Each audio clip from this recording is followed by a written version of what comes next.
Bonjour à toutes et à tous, merci d'être avec nous sur ce salon de l'étudiant en direct de l'Agora de l'étudiant et en direct également sur Instagram. Merci à tous les internautes qui sont avec nous pour nous suivre. On aura plusieurs lives dans cette journée.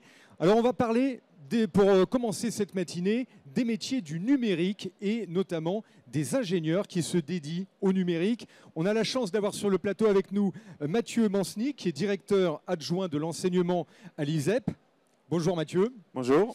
Et puis également Thomas Huang, que ceux qui surfent sur Internet connaissent bien sous le nom de Yoshi sur les réseaux sociaux.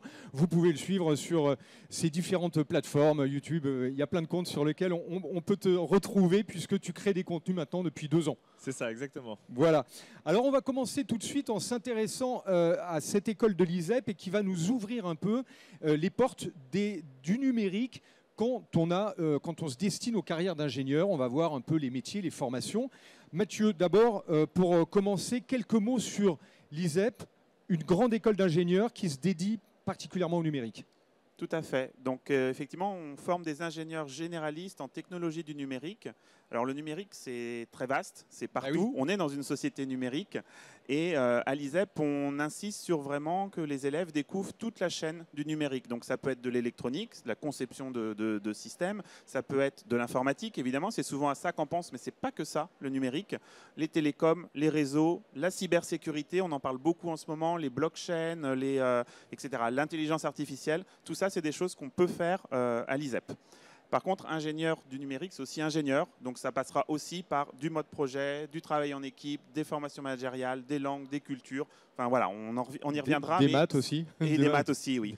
Des maths un peu beaucoup. Alors, dans les cursus, comment ça se passe à l'ISEP? Il y a plusieurs, j'imagine, formats d'études. Oui. Comment ça se passe? Alors, il y a plein de possibilités pour rejoindre l'ISEP. On va se focaliser sur le post-bac essentiellement. Vous verrez, on a plusieurs classes préparatoires intégrées à l'ISEP qui permettent de rejoindre donc, en post-bac. On a 2 classes préparatoires principales. Une classe préparatoire qu'on appelle le cycle préparatoire associé. En fait, là, c'est un programme qui est très proche de ce qu'on trouve dans les classes prépa externes, les CPGE, mais c'est en interne à l'ISEP, donc sans le stress des concours. Et ça se destine plutôt à des étudiants, des bacheliers qui ont un sens de la modélisation, des maths, des matières scientifiques. C'est plutôt sur ça qu'on va mettre l'accent. Et puis, depuis plus d'une dizaine d'années maintenant, on a aussi ce qu'on appelle le cycle intégré international, qui est là une classe préparatoire un petit peu plus équilibrée, puisqu'il y aura toujours des maths et de la physique, c'est les fondamentaux, ça, il n'y aura pas le choix. Mais il y aura aussi beaucoup d'approches en mode projet, donc sciences et technologies plutôt que théorie, pour aborder les problématiques du monde de l'ingénieur. Un accent également sur, bien sûr, le travail en équipe. Et puis, une particularité, la possibilité de partir à l'international dès le cycle préparatoire et donc de faire un semestre complet à l'international immédiatement. Important parce qu'on le voit aujourd'hui, le monde numérique, c'est complètement international. C'est une activité qui est vraiment internationale dès le départ. Tout à fait. OK. Thomas, on peut peut-être évoquer justement les différents secteurs, la variété des métiers du numérique. Toi, tu le vis et tu le vois au quotidien. Parle-nous un peu de cette variété justement de métiers qu'on évoque. Alors c'est vrai que moi personnellement, j'ai suivi une formation aussi en 5 ans et c'est vrai que pendant 5 ans, on va pouvoir voir pas mal de domaines qui touchent vraiment tout ce qui est numérique, tout ce qui est, comme on l'a évoqué, tout ce qui est cybersécurité, tout ce qui est embarqué ou même tout ce qui est objet connecté. Et c'est vrai qu'aujourd'hui, vraiment tous les domaines sont liés, tout ce qui est numérique, on peut les retrouver dans pas mal de métiers qu'on ne pouvait pas retrouver à l'époque. Donc aujourd'hui, c'est vrai qu'on va pouvoir voir tout ça. Enfin, moi, je le vois au quotidien, que ce soit du matin en faisant mes petites vidéos ou même le soir quand j'ai besoin d'appeler un appel en Zoom, en FaceTime, peu importe. Voilà, c'est très transverse aujourd'hui. Toute la société, on le sait maintenant, a été infusée par le numérique. On va poursuivre peut-être sur l'ISEP, alors Mathieu, pour évoquer donc les formations. On a vu les 2 cycles. Maintenant, on peut peut-être évoquer le cycle ingénieur, la voie classique. Oui, tout à fait. Donc effectivement, après les 2 années de classe préparatoire, vous rejoignez le cycle ingénieur pour une année de tronc commun, où là, vous êtes obligé, il n'y a pas le choix, de faire un petit peu tout ce qui touche au numérique. Puisque même si après vous allez pouvoir vous spécialiser, on estime qu'il est important que tous les ingénieurs ISEP aient vraiment la base transverse. Et ça passe notamment par un projet en système numérique. Donc là, c'est pour vous donner une idée, le projet, c'est la moitié des notes de l'année. Donc c'est vraiment centré sur une pédagogie par projet, travail en équipe de 6, en partie en autonomie, avec des tuteurs, éventuellement avec des clients qui viennent proposer des choses. Donc c'est vraiment, on met vraiment l'accent sur ça. Et puis, bon, bien sûr, vous l'avez dit, il y a des maths, de la physique et tout ça, mais plus en mode approche standard. Et ensuite, on passe donc dans les 2 années suivantes, là où on va se spécialiser dans ce qu'on appelle les parcours. Et là, vous avez 9-10 parcours. Alors, c'est les parcours aujourd'hui. D'ici à ce que vous nous rejoigniez, il y aura eu 2-3 ans qui sont passés. Les parcours auront certainement évolué parce qu'on le voit, le numérique, ça évolue extrêmement rapidement. Et donc, nous, l'ISEP est toujours en contact avec les entreprises pour savoir les besoins du marché. Et donc, on fait évoluer nos formations. Voilà, en quelques mois, on avance, on change. C'est comme les machines, il y a une mise à jour à faire chaque année en fonction des besoins du marché. Excellent. Donc on le voit, un profil très mode projet, très axé sur l'entrepreneuriat aussi, sur tout ce qu'on va après utiliser comme qualité dans le monde professionnel. Mode projet, travail en équipe, management aussi très certainement. Exactement, des formations managériales. On met aussi depuis plusieurs années beaucoup l'accent sur les questions sociétales, environnementales, parce que ça devient vraiment au cœur de la problématique des ingénieurs. Donc tous les ingénieurs ont obligation de suivre ce qu'on appelle des enseignements culturels ou des modules d'ouverture justement pour se poser les bonnes questions. Là, on parle régulièrement de la blockchain, l'impact énergétique de la blockchain sur le monde, c'est pas négligeable. Donc, c'est des problématiques qu'on va aborder à l'ISEP. Oui, juste Thomas, une petite comme ça virgule sur ces problématiques. On commence à voir naître une réflexion sur l'impact, le vrai impact écologique du numérique. On parle de la blockchain avec le mining, tout ça. On sait que ça prend beaucoup. C'est une préoccupation pour des gens comme toi qui est à la fois dans ta communauté. Tu sens que c'est une préoccupation émergente? Bien sûr, nous, je pense qu'on a aussi une certaine responsabilité de faire passer le message comme quoi aujourd'hui, toutes les technologies ont un impact sur l'environnement et c'est des choses que peut-être on ne souligne pas assez, des choses qu'on ne sait même peut-être pas. Donc c'est très important pour nous en tant que créateurs de contenu d'être transparents sur tout ça. Carrément. Donc à garder, à suivre et à vraiment peaufiner cette valeur. Tout à fait. Un mot peut-être sur l'apprentissage. Oui, carrément. Et l'alternance, alors je ne sais pas si nos auditeurs savent ce que c'est, mais l'apprentissage, c'est la capacité à être à la fois salarié d'une entreprise qui vous envoie à l'ISEP pour être formé. Et donc, on peut faire les 3 ans du cycle ingénieur en mode apprentissage. Donc, vous êtes 2 jours à l'ISEP, 3 jours une entreprise ou l'inverse. Alors, c'est lourd parce qu'il faut jongler avec les devis et puis les contraintes de l'entreprise ne sont pas forcément les mêmes de l'école. Mais c'est super intéressant, on apprend énormément. Financièrement, c'est intéressant parce qu'il y a le salaire de l'entreprise et les frais de scolarité qui sont pris en charge par l'entreprise. Et je crois que Thomas, tu as eu une expérience d'alternance. Exactement. Comme dit Mathieu, c'est peut-être très lourd, mais aujourd'hui, moi, j'ai fait 2 ans d'alternance à l'époque en tant qu'étudiant en jonglant avec les 2 statuts. Et c'est vrai que ça apporte vraiment une expérience très, très riche. Et sur le CV, c'est vraiment un gros plus. Bien dans le... Ouais. C'est un grand plus, c'est de la maturité. Ça t'a demandé beaucoup d'efforts, beaucoup d'organisation, j'imagine. C'est ça? Oui, après, c'est une question d'organisation, d'emploi du temps, mais c'est facilement retrouvable.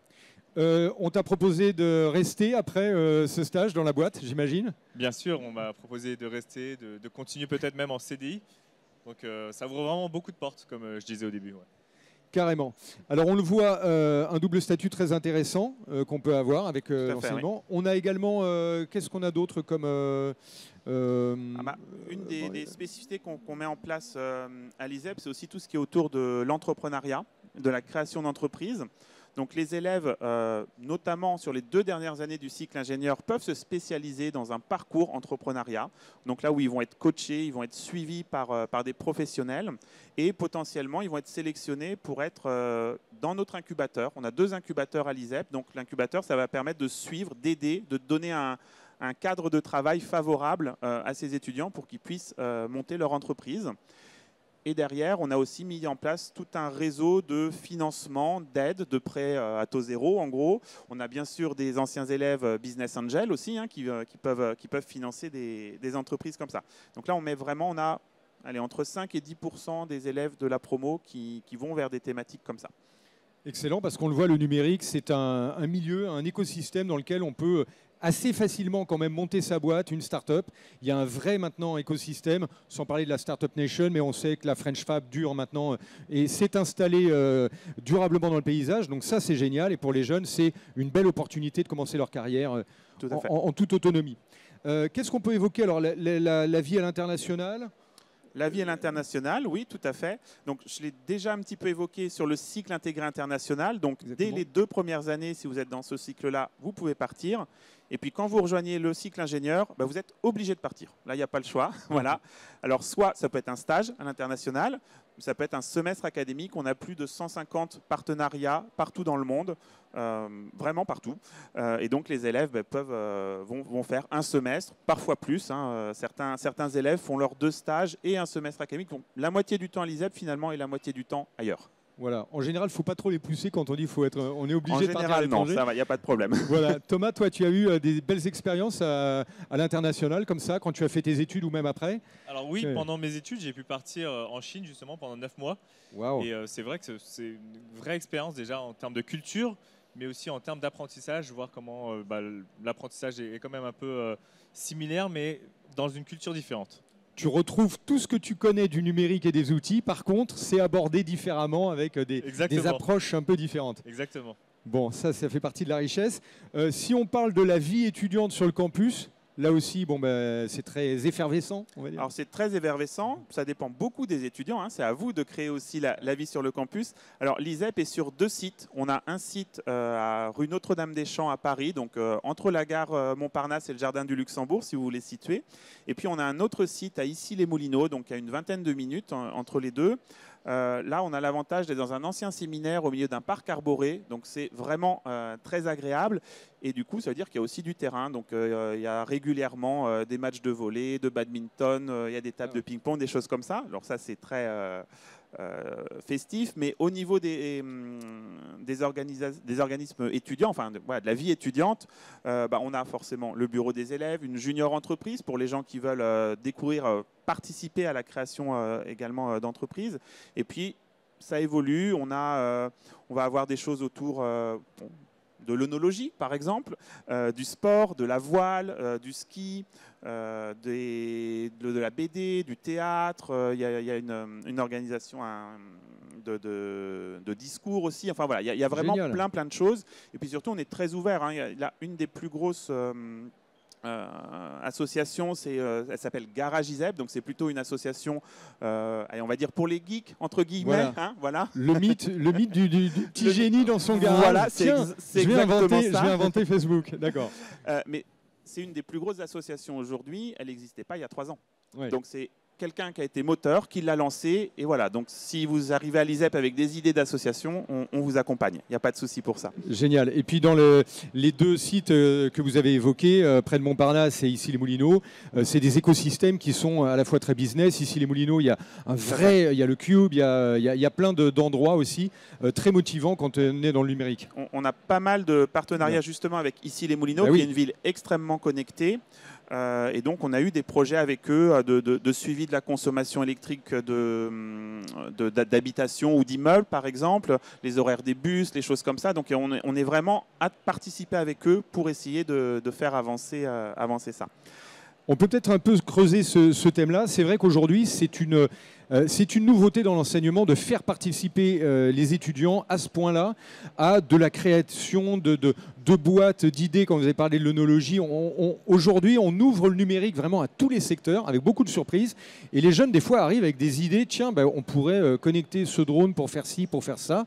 Tu le vois peut-être toi aussi, Thomas, dans ton écosystème et parmi tes amis qui sont très impliqués dans le numérique.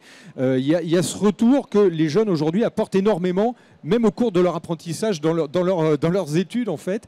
Ils ont beaucoup à apporter au collectif et même aux profs. Alors oui, en plus, je pense avec le confinement qui a beaucoup propulsé les jeunes à créer peut-être leur propre entreprise, leur business. et à se lancer un peu dans l'auto-entrepreneuriat. Comme en plus, comme on disait, le numérique touche pas mal de domaines, donc il y a pas mal de domaines à découvrir, à tester et à innover tout simplement. Ouais, et parce qu'on pourrait peut-être parler justement des métiers assez précisément. Là, je remarque cette slide. Mathieu, si on reprend les métiers en fait, sur lesquels un ingénieur va aujourd'hui apporter une valeur ajoutée très forte, ben on a tous les secteurs qui sont porteurs aujourd'hui. Comme on l'a dit en introduction, le numérique est partout. Donc effectivement, un ingénieur du numérique, il peut aller travailler dans n'importe quelle entreprise. Il y aura toujours quelque chose à faire. Alors après, nous, on s'est focalisé effectivement sur des métiers qu'on estime porteurs aujourd'hui. C'est les spécialisations des 2 dernières années. Mais pour être honnête, c'est aussi beaucoup le stage de dernière année que l'élève va faire qui va définir en tout cas son premier emploi et sa carrière débutante. Mais c'est vrai que nous, on va être effectivement sur du développement logiciel, ça il y en a partout, sur l'architecture des systèmes d'information, donc comment on conçoit le système informatique d'une entreprise, là aussi il y en a partout. Quelque chose qui est très très très à la mode et qui va durer, c'est les objets connectés. Oui, bien sûr. Ça reste. Donc comment est-ce qu'on conçoit l'objet, mais également tout ce qui va autour, le système de communication et tout ça.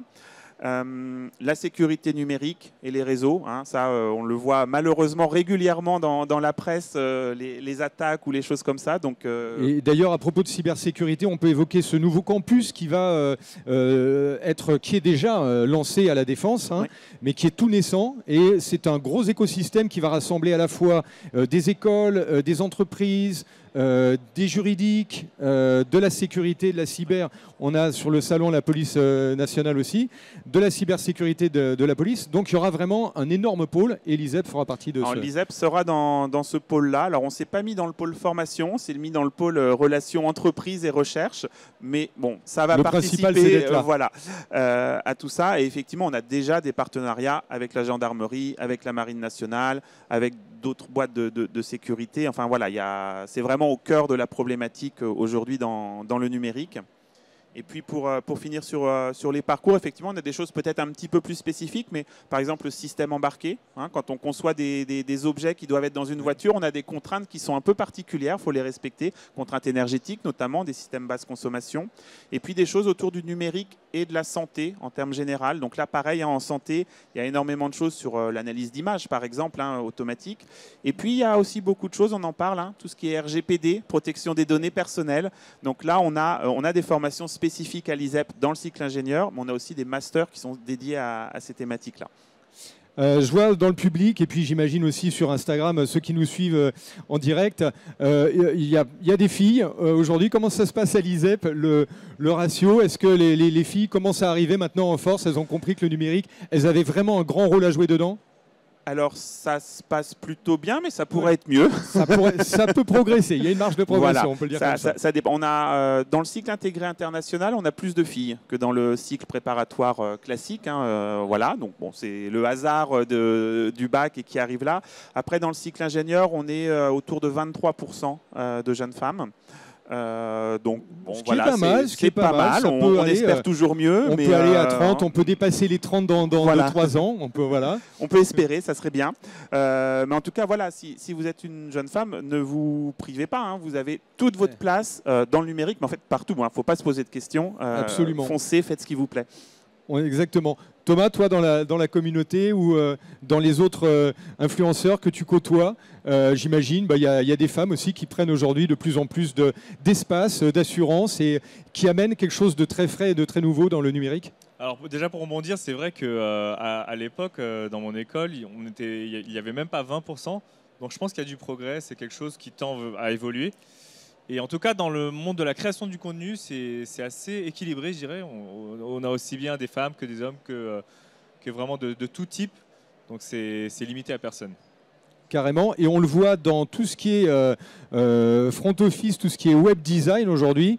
Les filles ont une sensibilité, amènent quelque chose une créativité imparable. Je l'ai vu, moi, avec une stagiaire dans la boîte. Là, elle est étonnante. Bref. On peut parler maintenant peut-être de Parcoursup. On va voir, parce que ça va être une échéance qui arrive et qui va motiver beaucoup les jeunes. Comment ça se passe pour les concours, pour l'entrée sur Parcoursup? Alors, si vous êtes un peu perdu, c'est normal, hein, c'est pas simple. Ça rassure, c'est normal. Donc, pas d'inquiétude. Alors, l'ISEP fait partie d'un concours commun qui s'appelle le concours Puissance Alpha. Donc, vous avez 17 écoles et ça vous prendra un choix sur Parcoursup. Alors, ensuite, il faut regarder ce qui vous intéresse à l'ISEP, parce qu'en fonction des différents cycles que vous voulez rejoindre, ce n'est pas forcément tout à fait la même chose. Alors, sur Parcoursup, vous avez un concours qui s'appelle Puissance Alpha, concours de sciences. Donc ça, c'est pour les élèves qui ont pris 2 sciences en spécialité. Oui. Voilà. Alors, je ne le cache pas, même si ce n'est pas complètement obligatoire, les maths sont quand même un gros plus. Voilà. C'est pas obligatoire, mais c'est un gros plus. Et puis, la deuxième spécialité scientifique, si vous la prenez, elle est complètement libre. Ça peut être de la physique. Bon, la SVT, ça va être un peu éloigné, mais ça pourrait marcher. Mais tout ce qui est sciences de l'ingénieur, NSI aussi, plutôt enseignement de l'informatique, ça va marcher pour rejoindre soit le cycle préparatoire standard, soit le cycle intégré international. Concrètement, qu'est-ce qui vous attend? Vous allez avoir un concours écrit, c'est une journée, le 23 avril, si je ne me trompe pas. 4 épreuves. Une épreuve de maths, une épreuve de sciences, une épreuve d'anglais et une épreuve de français, qui sont sur mode QCM. Et ça fait une note qui est prise avec une note de dossier aussi, de contrôle continu. Et tout ça, ça fait une moyenne et puis les classements ensuite dans Parcoursup. Si vous êtes intéressé par les concours, alors c'est vrai pour Puissance Alpha, mais c'est vrai pour tous les autres concours, il y a très souvent des journées de préparation au concours qui sont organisées dans les établissements. Parce que une journée d'épreuve, ça peut être stressant. Oui. On ne l'a pas forcément encore vécu quand on était au lycée. C'est des QCM, c'est particulier. Encore plus avec le Covid, on était à distance. Voilà. On a zappé les examens finalement. Exactement. Dans cette période. On se retrouve avec un premier examen. Tout d'un coup, waouh, je ne suis pas habitué. Donc, alors, je n'ai pas la date en tête pour l'ISEP, mais regardez sur le site web de l'ISEP. On organise des journées de préparation au concours. Ouais. Vous venez, vous passez la journée et vous sortez rassuré en vous rendant compte que finalement, ce n'est pas si incroyable que ça à vivre. Et puis même, on se projette en plus dans l'après, puisqu'on voit les conditions réelles de l'école. Donc ça, c'est super important aussi de se dire, tiens, voilà, cet environnement, il me convient. Exactement. Il y a aussi, alors ce n'est pas pour les concours, mais passez nous voir pendant les journées portes ouvertes pour vous faire une idée de l'ambiance. Il y aura des étudiants, il y aura des professeurs. On en a une le 12 février, la semaine prochaine. Ah voilà. Sur le site d'Issy-les-Moulineaux, donc dans le parc, s'il fait beau, c'est agréable. Et puis il y en aura une autre le 12 mars sur le site parisien, si ça intéresse aussi les gens. Voilà, on aura les dates sur le site, bien sûr, sur le site de l'ISEP. Voilà. Juste, je voulais ajouter, parce que là j'ai parlé de Parcoursup pour le profil de sciences, on a aussi différentes colorations sur le cycle intégré international.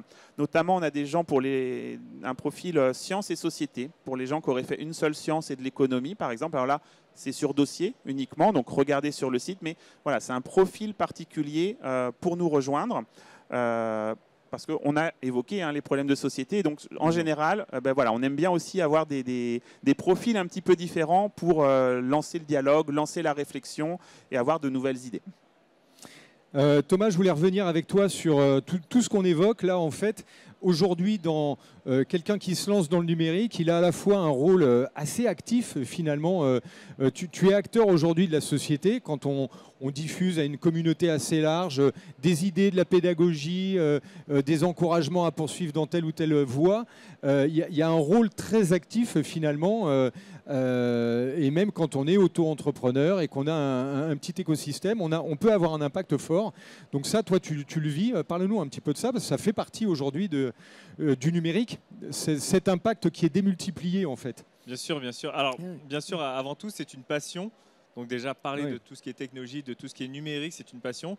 Et je pense que transmettre déjà, c'est déjà la première étape de cette passion.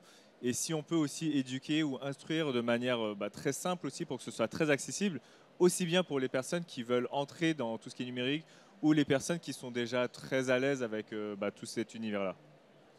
Est-ce qu'on peut dire que le numérique, c'est un écosystème, un univers dans lequel il y a beaucoup de collectifs, de partage? On a quand même ce sentiment-là par rapport à des formations, je sais pas, d'autres secteurs, on a moins besoin du collectif, alors que le numérique, on est tous imbriqués les uns avec les autres, de par la techno, on a tous besoin les uns des autres à un point énorme. Je dirais qu'on est même obligé, surtout qu'aujourd'hui la technologie avance très vite. il faut faire beaucoup de veille vraiment au quotidien. Et le fait d'avoir une communauté ou même de partager un peu son savoir acquis, ça permet d'aller beaucoup plus vite. L'intelligence collective, c'est quelque chose d'important, j'imagine, chez vous à l'ISEP. Ouais, indispensable. Voilà, indispensable, c'est pour ça aussi qu'on insiste beaucoup sur le travail en équipe. Là, c'est vraiment au cœur de la formation. Excellent, je vois qu'il nous reste une petite minute. Alors pour conclure, Mathieu.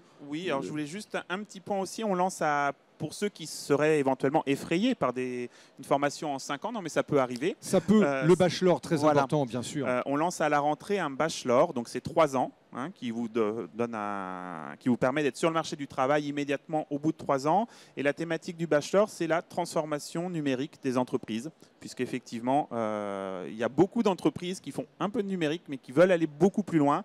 Et donc là, c'est pour les accompagner. Excellent, et ça donne un parcours beaucoup plus concis, ramassé, très focalisé sur une des thématiques du numérique. Exactement. Employabilité quasiment immédiate derrière. Oui. Et du coup, le jeune après, il peut d'ailleurs revenir aux études. Il ne faut pas se dire, tiens, j'ai fait 3 ans, c'est fini. On a eu le cas de jeunes qui s'embarquaient 3 ans et qui finalement faisaient 5, et d'autres qui ont continué après. Donc c'est plus une souplesse pour l'entrée dans le monde du travail. Voilà, l'objectif est quand même bien d'être sur le monde du travail dès les 3 ans, mais effectivement, on peut prendre goût aux études éventuellement. Et puis rien n'empêche, de toute manière, dans votre vie professionnelle, plus tard, de revenent aux études. L'ISEP propose aussi ce qu'on appelle la formation continue, mais ce n'est pas le sujet d'aujourd'hui, mais voilà. Le numérique, on n'a jamais fini d'apprendre. Bon, merci à tous les deux d'être venus nous apporter à la fois l'éclairage, l'expérience, le retour d'expérience. On continue donc sur cette agora de l'étudiant à enchaîner les conférences thématiques. Sur Internet, on vous donne rendez-vous sur les réseaux Dioshiz et puis sur les sites l'ISEP. Bien sûr, vous retrouverez les dates des portes ouvertes, le 12 février et le 12 mars. Et puis, bonne chance dans les études, bon Parcoursup et bonne journée. À bientôt. Merci, à bientôt. Au revoir.